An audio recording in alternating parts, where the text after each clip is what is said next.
Hey everyone, hope you're having a good day. I'm Ranjo, this is your community group video, and wherever you're watching from, thank you so much for being part of our community and choosing to grow with us. So this Sunday we continued in our series called The Choice. Dylan Ziegler brought an awesome word on the Transfiguration, and for more on that, here's Lisa with your 90-second sermon recap.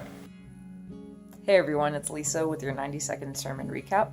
We're continuing our series through the season of Lent with a series called The Choice. And Dylan Ziegler talked this week about a particular instance in Jesus' life where he was, again, confronted with a pretty significant choice of options. And the way that we talked about choices this week was talking about the many different voices that we find ourselves listening to, or the voices that are speaking to us, trying to get us to make different choices based on the options in front of us.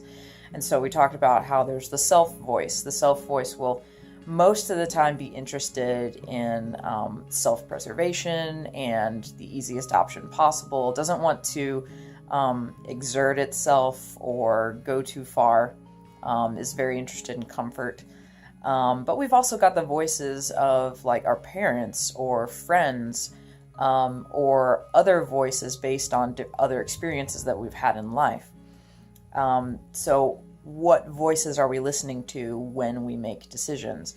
Well, in this scene where Jesus is having this mountaintop experience with three of his closest disciples, he's been transformed before their eyes. His glory has shone in a way that they've never seen before. He's also joined by Moses and Elijah, showing the continuity of God's fulfilling his promise of coming for his people, and now that being the mission of Jesus as well.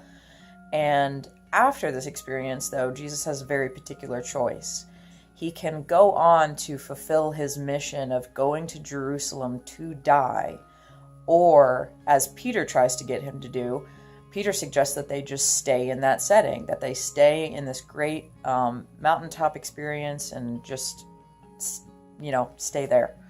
But Jesus goes about making the right choice to fulfill his mission.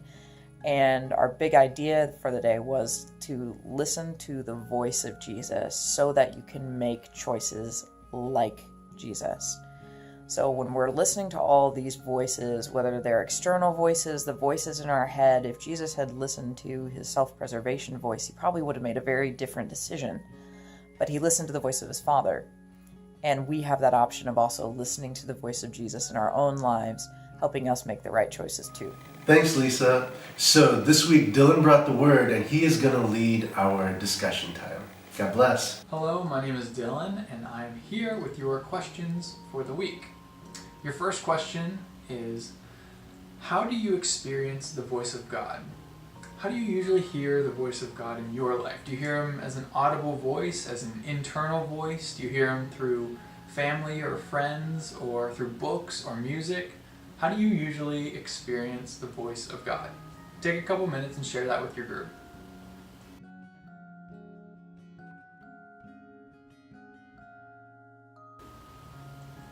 Your second question is, it's not so much a question as asking you to share what your experience making a difficult decision has been in the past. Share about a really difficult choice where you had to really listen for the voice of God. Go ahead and share that with your group for a couple minutes.